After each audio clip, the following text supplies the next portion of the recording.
Hello everyone, ಹೇಗಿದ್ದೀರಾ ಎಲ್ಲರೂ? Hope ಎಲ್ಲರೂ ಚೆನ್ನಾಗಿದ್ದೀರಾ ಅಂತ ಭಾವಿಸ್ತೀನಿ. ಸೊ ಇವತ್ತು ಬುಧವಾರ ರಥಸಪ್ತಮಿ ದಿನ. ಸೊ ನಾವು ರಥಸಪ್ತಮಿನ ಆವಾಗಲಿಂದನೂ ಆಚರಿಸ್ಕೊಂಡೇನು ಬಂದಿಲ್ಲ, ಹಾಗಾಗಿ ವ್ರತ ಏನೂ ಮಾಡ್ತಾ ಇಲ್ಲ. ಸಿಂಪಲ್ಲಾಗಿ ಡೈಲಿ ರೊಟೀನ್ ಥರ ಮಾಮೂಲಿ ಮನೆಯಲ್ಲಿ ಪೂಜೆನ ಮಾಡ್ಕೊಳ್ತಾ ಇದ್ದೀನಿ. ಆ್ಯಸ್ ಯೂಶ್ವಲ್ ಬೆಳಗ್ಗೆನೇ ಪೂಜೆನ ಮುಗಿಸ್ಕೊಳ್ಳೋಣ ಅಂತ ಹೇಳಿಬಿಟ್ಟು ಎಲ್ಲನೂ ಕ್ಲೀನ್ ಮಾಡಿಕೊಂಡು ಈಗ ನಾನು ದೇವ್ರ ಮನೆನ ರೆಡಿ ಮಾಡ್ಕೊಳ್ತಾ ಇದ್ದೀನಿ. ಸೊ ಯಾರೆಲ್ಲ ನನ್ನ ಚಾನಲ್ನ ಇನ್ನೂ ಸಬ್ಸ್ಕ್ರೈಬ್ ಆಗಿಲ್ವೋ ದಯವಿಟ್ಟು ನನ್ನ ಈ ಒಂದು ಚಾನಲ್ನ ಸಬ್ಸ್ಕ್ರೈಬ್ ಮಾಡ್ಕೊಳ್ಳಿ. ಹಾಗೆ ಈ ವಿಡಿಯೋನ ಕೊನೆ ಪೂರ್ತಿ ನೋಡಿ. ಈ ವಿಡಿಯೋ ನಿಮಗೆ ಇಷ್ಟ ಆದರೆ ಒಂದು ಲೈಕ್ ಕೊಡೋದನ್ನು ಕೂಡ ಮರಿಬೇಡಿ. ಈಗ ಪೂಜೆನೆಲ್ಲ ಮುಗಿಸ್ಕೊಂಡು ತಿಂಡಿಗೆ ರೆಡಿ ಮಾಡ್ಕೊಳ್ತಾ ಇದ್ದೀನಿ. ಸೊ ದೋಸೆ ಮಾಡ್ಕೊಳ್ಳೋದೇನೋ ಅಷ್ಟೊಂದು ಕೆಲಸ ಏನಿರೋದಿಲ್ಲ, ಯಾಕೆಂದರೆ ನೈಟೇ ಹಿಟ್ಟನ್ನೆಲ್ಲ ರುಬ್ಬಿಟ್ಕೊಂಡ್ಬಿಟ್ಟಿರ್ತೀವಲ್ವ. ಹಾಗಾಗಿ ಇವತ್ತು ಬೆಳಗ್ಗೆ ತಿಂಡಿಗೆ ಅಂತ ಹೇಳಿಬಿಟ್ಟು ಆಲೂಗಡ್ಡೆ ಪಲ್ಯ ಮತ್ತು ದೋಸೆನ ಮಾಡ್ಕೊಂಡಿದ್ದೆ. ಸೊ ಪಾಪುಗೆ ಸ್ವಲ್ಪ ಕ್ರಿಯೇಟಿವ್ ಆಗಿದ್ದರೆ ಚೆನ್ನಾಗಿರುತ್ತೆ ಅಂತ ಹೇಳ್ಬಿಟ್ಟು ಈ ಥರ ಒಂದು ಟೆಡಿ ಬಿಯರ್ ಥರ ದೋಸೆನ ಹಾಕ್ಕೊಳ್ತಾ ಇದ್ದೀನಿ. ಈ ಥರ ಎಲ್ಲ ಹಾಕ್ಕೊಟ್ರೆ ಅವನೇ ಓಡಾಡ್ಕೊಂಡು ಕಿತ್ಕೊಂಡು ತಿಂತಾನೆ ಅಂತ ಹೇಳ್ಬಿಟ್ಟು ಅವನು ತಿನ್ನೋದನ್ನು ರೂಢಿ ಆಗ್ತಾನೆ ಅಂತ ಹೇಳ್ಬಿಟ್ಟು ಈ ಥರ ಏನಾದರೂ ಒಂಥರ ಡಿಸೈನ್ ಆಗಿ ಹಾಕ್ಕೊಡ್ತಾ ಇರ್ತೀನಿ. ನಿಮ್ಮನೆಯಲ್ಲೂ ಕೂಡ ಮಕ್ಕಳಿದ್ರೆ ಈ ಥರ ಒಮ್ಮೆ ಟ್ರೈ ಮಾಡಿ ನೋಡಿ. ಸೊ ಇವತ್ತು ರಥಸಪ್ತಮಿ ಇದ್ದಿದ್ದರಿಂದ ಊರಲ್ಲಿ ದೇವ್ರ ಮೆರವಣಿಗೆ ಕೂಡ ಇತ್ತು.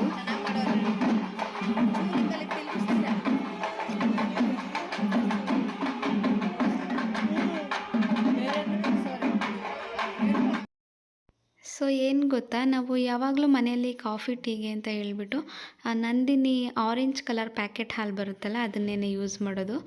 ನಾನು ನಮ್ಮ ಮನೆಯಲ್ಲಿ ಸ್ವಲ್ಪ ಹಾಲು ಜಾಸ್ತಿ ಮಿಕ್ಕುತ್ತೆ ಅಂಗಡಿ ಇರೋದ್ರಿಂದ, ಹಾಗಾಗಿ ಎಲ್ಲನೂ ಕಾಯಿಸ್ಬಿಟ್ಟು ಫ್ರಿಜ್ಜಲ್ಲಿ ಇಟ್ಕೊಳ್ತೀನಿ. ಫ್ರಿಜ್ಜಲ್ಲಿ ಇಟ್ಟಿದ ನಂತರ ಸ್ವಲ್ಪ ದಪ್ಪಗೆ ಹಾಲಿಂದು ಕೆನೆ ಬರುತ್ತೆ ಅಲ್ವಾ, ಅದನ್ನೆಲ್ಲ ನಾನು ಒಂದು 15 to 20 ಡೇಸು ಈ ಥರ ಬಾಕ್ಸ್ಗೆ ಹಾಕಿ ಸ್ಟೋರ್ ಮಾಡಿ ಇಟ್ಕೊಳ್ತೀನಿ. ತೆಗೆದಿಟ್ಟಿದ್ದ ಹಾಲಿನ ಕೆನೆ ಒಂದು ಬಾಕ್ಸು ಫುಲ್ಲಾಗಿತ್ತು, ಹಾಗಾಗಿ ಇದಕ್ಕೆ ಎಪ್ಪು ಹಾಕೊಳ್ಳೋಣ ಅಂತ ಹೇಳಿ ಹೊರಗಡೆ ತೆಗೆದಿಟ್ಟಿದ್ದೆ. ಸೊ ಆಗ ಅನ್ನಿಸ್ತು ಇದನ್ನು ಕೂಡ ಯಾಕೆ ವಿಡಿಯೋ ಮಾಡಿ ಶೇರ್ ಮಾಡ್ಕೊಳ್ಬಾರ್ದು ಅಂತ, ಹಾಗಾಗಿ ಇದನ್ನು ಕೂಡ ವಿಡಿಯೋ ಮಾಡ್ಕೊಳ್ತಾ ಇದ್ದೀನಿ. ನಿನ್ನೆ ನೈಟು ಮಲಗುವಾಗ ಈ ಹಾಲಿನ ಕೆನೆಗೆ ಸ್ವಲ್ಪ ಮಜ್ಜಿಗೆನ ಹಾಕಿಬಿಟ್ಟು ಮಲ್ಕೊಂಡಿದ್ದೆ, ಈ ಥರ ಎಲ್ಲ ಮಿಕ್ಸ್ ಮಾಡಿಬಿಟ್ಟು. ಸೊ ಬೆಳಿಗ್ಗೆ ಆಗೋಷ್ಟೊತ್ತಿಗೆ ಅದು ನೀಟಾಗಿ ಹುಳಿ ಬಂದಿತ್ತು, ಅಂದರೆ ಮೊಸರು ಥರ ಆಗಿತ್ತು. ನೋಡಿ ಎಷ್ಟು ಚೆನ್ನಾಗಾಗಿದೆ, ನಿಮಗೆ ಗೊತ್ತಾಗ್ತಿದೆ ಅನಿಸುತ್ತೆ ಲಾಸ್ಟ್ ವಿಡಿಯೋಗೂ ಈ ವಿಡಿಯೋಗೂ. ಸೊ ಇದೆಲ್ಲ ಬೆಣ್ಣೆ ಆಗಿದೆ. ಇದನ್ನು ನಾನು ಒಂದು ಪ್ಲಾಸ್ಟಿಕ್ ಬಾಕ್ಸ್ಗೆ ಹಾಕ್ಕೊಂಡು ಜಸ್ಟ್ ಒಂದು 3ರಿಂದ 4 ನಿಮಿಷ ಮಾತ್ರ ಶೇಕ್ ಮಾಡಿಕೊಂಡ್ರೆ ಸಾಕು.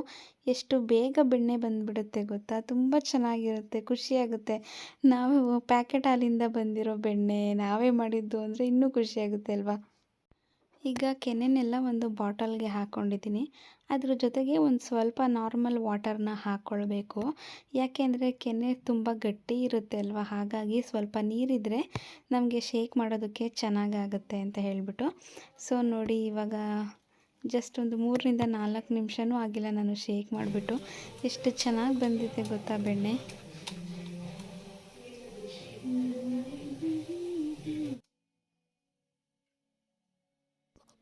ಸೊ ನೋಡಿದ್ರಲ್ಲ ಪ್ಯಾಕೆಟ್ ಹಾಲಿನಿಂದ ಎಷ್ಟು ಈಸಿಯಾಗಿ ಬೆಣ್ಣೆನ ತಗೊಳ್ಬೋದು ಅಂತ. ಸೊ ಇದು ಈಗ ಬಂದಿರುವಂತಹ ಬೆಣ್ಣೆ, ನಿಮಗೆ ತೋರ್ಸೋಕ್ಕೋಸ್ಕರ ವಿಡಿಯೋ ಮಾಡ್ಕೊಂಡಿದ್ನಲ್ಲ ಅದರಲ್ಲಿ ತೆಗೆದಿರುವಂತಹ ಬೆಣ್ಣೆ ಇಷ್ಟು. ಈಗ ತೋರಿಸ್ತಾ ಇರುವಂತಹ ಬೆಣ್ಣೆ ಬಂದುಬಿಟ್ಟು ಒಂದು 15 ಡೇಸ್ ಬ್ಯಾಕ್ ತೆಗೆದಿಟ್ಕೊಂಡಿದ್ದಂಥದ್ದು. ಸೊ ಸ್ವಲ್ಪನೇ ತುಪ್ಪ ಕಾಯಿಸ್ಕೊಂಡ್ರೆ ನಮಗೆ ಜಾಸ್ತಿ ತುಪ್ಪ ಸಿಗೋದಿಲ್ವಲ್ಲ, ಹಾಗಾಗಿ ನಾನು ಇದೊಂದು ಬಾಕ್ಸ್ನ ಇಟ್ಕೊಂಡಿದ್ದೀನಿ. ಈ ಬಾಕ್ಸ್ ಫುಲ್ಲಾಗಿದ್ದ ನಂತರ ನಾನು ತುಪ್ಪನ ಕಾಯಿಸ್ಕೊಳ್ತೀನಿ. ಈ ತುಪ್ಪನ ನಾನು ದೇವ್ರ ದೀಪಕ್ಕೋಸ್ಕರ ಯೂಸ್ ಮಾಡ್ಕೊಳ್ತೀನಿ. ಹಲೋ, ಸೊ ನಾನು ಸಂಜೆಯಿಂದ ವ್ಲಾಗ್ನ ಕಂಟಿನ್ಯೂ ಮಾಡ್ತಾ ಇದ್ದೀನಿ. ಯಾಕೆ ಅಂತ ಹೇಳಿದರೆ ಮಧ್ಯಾಹ್ನ ಸ್ವಲ್ಪ ಅದು ಇದು ಕೆಲಸ ಎಲ್ಲ ಇತ್ತು, ಯಾಕೋ ಸ್ವಲ್ಪ ನಿದ್ದೆ ಬೇರೆ ಬರ್ತಾಯಿತ್ತು, ಹಾಗಾಗಿ ಮಲ್ಕೊಂಡ್ಬಿಟ್ಟಿದ್ದೆ. ಸೊ ಈಗ ಸಂಜೆಯಿಂದ ವ್ಲಾಗ್ನ ಕಂಟಿನ್ಯೂ ಮಾಡ್ತಾ ಇದ್ದೀನಿ. ನೈಟ್ ಊಟಕ್ಕೆ ಅಂತ ಹೇಳ್ಬಿಟ್ಟು ಎಗ್ ಬಿರಿಯಾನಿ ಮಾಡ್ಕೊಳ್ಳೋಣ ಅಂತ ಹೇಳ್ತೀನಿ. ಸೊ ನಾನು ಒಂದೊಂದು ಸಲ ಒಂದೊಂದು ಥರ ಎಗ್ ಬಿರಿಯಾನಿನ ಮಾಡ್ಕೊಳ್ತೀನಿ. ಈಗ ಬಂದಿರೋ ಟೇಸ್ಟು ನೆಕ್ಸ್ಟ್ ಟೈಮ್ ಬರೋಲ್ಲ, ನೆಕ್ಸ್ಟ್ ಬೇರೆ ಟೇಸ್ಟ್ ಬರೋ ಥರ ರೆಸಿಪಿ ಮಾಡ್ಕೊಳ್ತೀನಿ. ಸೊ ಹಾಗಾಗಿ ಈ ಸಲ ನಾನು ಯಾವ ಥರ ಮಾಡ್ತೀನಿ ಅನ್ನೋದನ್ನು ನಿಮ್ಮ ಜೊತೆಗೆ ಶೇರ್ ಮಾಡ್ಕೊಳ್ಳೋಣ ಅಂತ ಹೇಳಿಬಿಟ್ಟು ಈ ವಿಡಿಯೋನ ಮಾಡ್ಕೊಳ್ತಾ ಇದ್ದೀನಿ. ಸೊ ಈಗ ನಾನು ಮೊಟ್ಟೆನ ಬೇಯೋದಕ್ಕೆ ಅಂತ ಇಟ್ಕೊಂಡಿದ್ದೀನಿ. ಸೊ ನಾನು ಹೇಗೆ ಮೊಟ್ಟೆ ಬೇಯಿಸ್ಕೊಳ್ತೀನಿ ಅಂದರೆ, ನನಗೆ ಪಾತ್ರೆಯಲ್ಲಿ ಮೊಟ್ಟೆನ ಬೇಯಿಸಿದ್ರೆ ಮೊಟ್ಟೆ ಬೆಂದಿದೆಯೋ ಬೆಂದಿಲ್ವೋ ಅಂತ ಅಷ್ಟೊಂದು ಕ್ಲಿಯರಾಗಿ ಗೊತ್ತಾಗಲ್ಲ, ಹಾಗಾಗಿ ಕುಕ್ಕರ್ಗೆ ಒಂದು ಚಿಕ್ಕ ಕುಕ್ಕರ್ಗೆ ಸ್ವಲ್ಪ ನೀರು ಹಾಕಿಬಿಟ್ಟು ಮೊಟ್ಟೆ ಹಾಕಿ ಸ್ವಲ್ಪ ಉಪ್ಪು ಹಾಕಿ ಒಂದು ವಿಷಲ್ನ ಕೂಗಿಸ್ಕೊಳ್ಬಿಡ್ತೀನಿ. ಆಗ ನನಗೆ ಒಂದು ವಿಷಲ್ಗೆ ಮೊಟ್ಟೆ ಬೆಂದಿದೆ ಅಂತ ಗೊತ್ತಾಗುತ್ತಲ್ವ, ಆಗ ಫುಲ್ ಕ್ಲಿಯರ್ ಆಗುತ್ತೆ ಬೆಂದಿದೆ ಮೊಟ್ಟೆ ಅಂತ. ಪಾತ್ರೆಯಲ್ಲಿ ನನಗೆ ಅಷ್ಟೊಂದು ನೀಟಾಗಿ ಗೊತ್ತಾಗಲ್ಲ, ಹಾಗಾಗಿ ಕುಕ್ಕರಲ್ಲಿ ಮೊಟ್ಟೆನ ಬೇಯಿಸ್ಕೊಳ್ತೀನಿ. ಸೊ ಈಗ ಮೊಟ್ಟೆ ಬೇಯೋಷ್ಟೊತ್ತಿಗೆ ನಮಗೆ ಪಲಾವ್ ಬರೀ ಪಲಾವ್ ಅನ್ನೋದೇ ಬರ್ತಾಯಿದೆ ನನಗೆ ಯಾಕೋ. ಸೊ ಮೊಟ್ಟೆ ಬಿರಿಯಾನಿಗೆ ಏನೇನೆಲ್ಲ ಐಟಮ್ಸ್ ಬೇಕೋ ಅದನ್ನೆಲ್ಲ ಹೆಚ್ಚಿಟ್ಕೊಂಡು ಬಿಡೋಣ ಅಂತ ಅಂದ್ಕೊಂಡಿದ್ದೀನಿ. ಸೊ ಬನ್ನಿ ಈಗ ನಾನು ಏನೇನೆಲ್ಲ ಹೆಚ್ಚಿಟ್ಕೊಳ್ತೀನಿ, ಹೇಗೆ ಮಾಡ್ತೀನಿ ಅನ್ನೋದನ್ನು ಈ ವಿಡಿಯೋದಲ್ಲಿ ನಿಮಗೆ ತೋರಿಸ್ಕೊಡ್ತೀನಿ. ಈಗ ಹೆಚ್ಚಿಟ್ಕೊಂಡಿದ್ದೆಲ್ಲ ಆಗಿದೆ, ನಿಮ್ಗೊಂದು ಸಲ ತೋರಿಸ್ಬಿಡ್ತೀನಿ.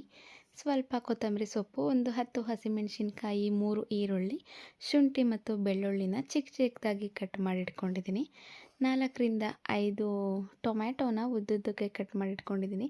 ಈ ಪ್ಲೇಟಲ್ಲಿರುವಂತಹದ್ದೆಲ್ಲ ಒಗ್ಗರಣೆಗೆ ಹಾಕ್ಕೊಳ್ಳೋದಕ್ಕೆ. ಸೋಂಪು ಕಾಳು ಸ್ವಲ್ಪ ಜಾಸ್ತಿ ತಗೊಂಡಿದ್ದೀನಿ, ಫ್ಲೇವರು ಮತ್ತು ಟೇಸ್ಟು ತುಂಬ ಚೆನ್ನಾಗಿರುತ್ತೆ. ಪುದೀನ ಸೊಪ್ಪು, ಚಕ್ರ ಮೊಗ್ಗು, ಪಲಾವ್ ಎಲೆ ಎಲ್ಲ ಅಲ್ಲಿ ಇಟ್ಕೊಂಡಿದ್ದೀನಿ. ಮತ್ತು ರುಚಿಗೆ ತಕ್ಕಷ್ಟು ಉಪ್ಪನ್ನ ತಗೊಂಡಿದ್ದೀನಿ.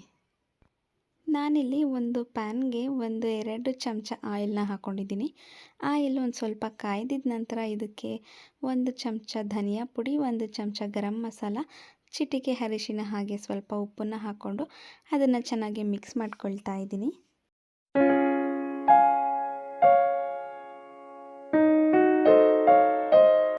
ಬೇಯಿಸಿರೋ ಮೊಟ್ಟೆದೆಲ್ಲ ಸಿಪ್ಪೆನ ತೆಗೆದಿಟ್ಕೊಂಡು ನಾನು ರೆಡಿ ಮಾಡ್ಕೊಂಡಿದ್ದೆ ಅಲ್ವಾ ಮಸಾಲೆ, ಅದಕ್ಕೆ ಈ ಮೊಟ್ಟೆನೆಲ್ಲ ಹಾಕ್ಕೊಳ್ತಾ ಇದ್ದೀನಿ. 1-2ರಿಂದ 3 ನಿಮಿಷ ಇದನ್ನು ಚೆನ್ನಾಗಿ ಎಣ್ಣೆಯಲ್ಲಿ ರೋಸ್ಟ್ ಮಾಡ್ಕೊಳ್ತಾ ಇದ್ದೀನಿ ಮೊಟ್ಟೆಗಳನ್ನು.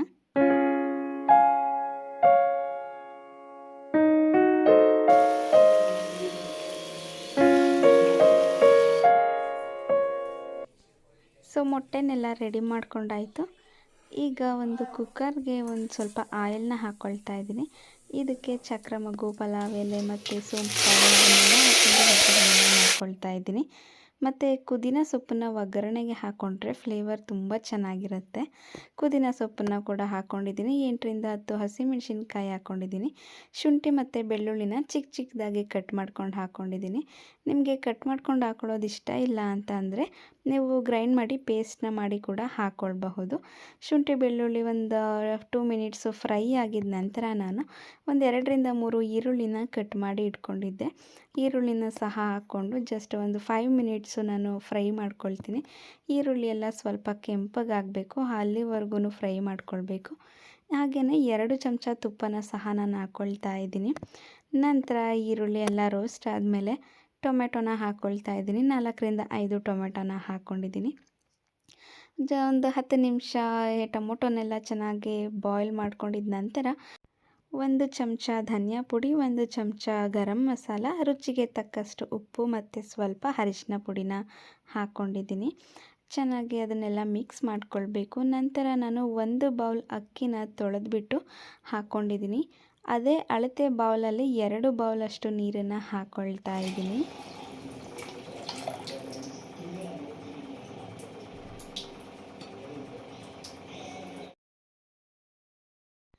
ನಾನು ಕೊತ್ತಂಬರಿ ಸೊಪ್ಪನ್ನು ಕೂಡ ಕಟ್ ಮಾಡಿ ಇಟ್ಕೊಂಡಿದ್ದೆ ಅಲ್ವಾ, ಅದನ್ನು ಎಲ್ಲೂ ಕೂಡ ಆ್ಯಡ್ ಮಾಡಿಲ್ಲ.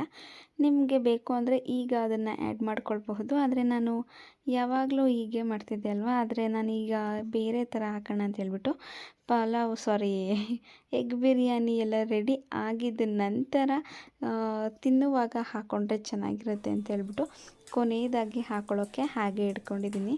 ಸೊ ಆ ಥರ ಒಂದು ಸಲ ನೀವು ಟ್ರೈ ಮಾಡಿ ನೋಡಿ. ನಿಮಗೆ ಕೊತ್ತಂಬರಿ ಸೊಪ್ಪು ಫ್ಲೇವರ್ ಇಷ್ಟ ಆಗಲಿಲ್ಲ ಅಂದರೆ ಹೀಗೆ ಹಾಕ್ಕೊಳ್ಳಿ. ಸೊ ಈಗ ಕುದಿ ಬಂದಿದೆ. ಈಗ ನಾನು ಕುಕ್ಕರ್ ಲಿಡ್ನ ಕ್ಲೋಸ್ ಮಾಡಿಬಿಟ್ಟು ಜಸ್ಟ್ 1 ವಿಷಲ್ನ ಮಾತ್ರ ಕೂಗಿಸ್ಕೊಳ್ತೀನಿ. ಒಂದೇ ವಿಷಲ್ ಸಾಕು, 2 ವಿಷಲೆಲ್ಲ ಕೂಗ್ಬಿಟ್ರೆ ತಳ ಹಿಡಿದು ಬಿಡುತ್ತೆ. ಹಾಗಾಗಿ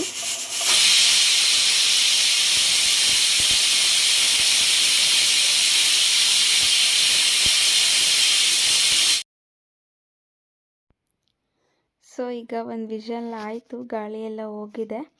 ಸೊ ಈಗ ಎಲ್ಲರಿಗೂ ಊಟಕ್ಕೆ ಹಾಕ್ಕೊಡ್ಬೇಕು ಅಲ್ವಾ, ಹಾಗಾಗಿ ಓಪನ್ ಮಾಡಿ ನೋಡ್ತಾ ಇದ್ದೀನಿ ಹೇಗಾಗಿದೆ ಅಂತ ಹೇಳಿಬಿಟ್ಟು.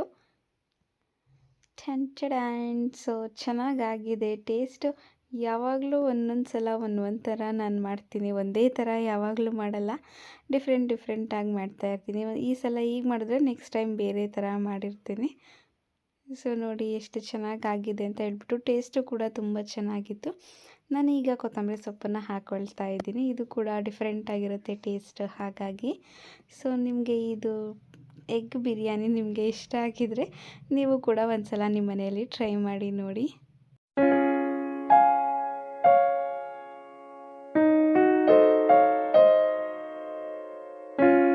ನೋಡಿದ್ರಲ್ಲ ನೀವು ನಾನು ಎಷ್ಟು ಈಸಿಯಾಗಿ ಎಗ್ ಬಿರಿಯಾನ ಪ್ರಿಪೇರ್ ಮಾಡಿಕೊಂಡೆ ಅಂತ ಹೇಳ್ಬಿಟ್ಟು. ಸೊ ಈ ರೆಸಿಪಿ ನಿಮಗೆ ಇಷ್ಟ ಆಗಿದೆ ಅಂತ ತಿಳ್ಕೊಂಡಿದ್ದೀನಿ. ಹಾಗೆಯೇ ಈ ವಿಡಿಯೋನ ಕೂಡ ನಾನು ಇಲ್ಲಿಗೆ ಎಂಡ್ ಮಾಡ್ತಾ ಇದ್ದೀನಿ.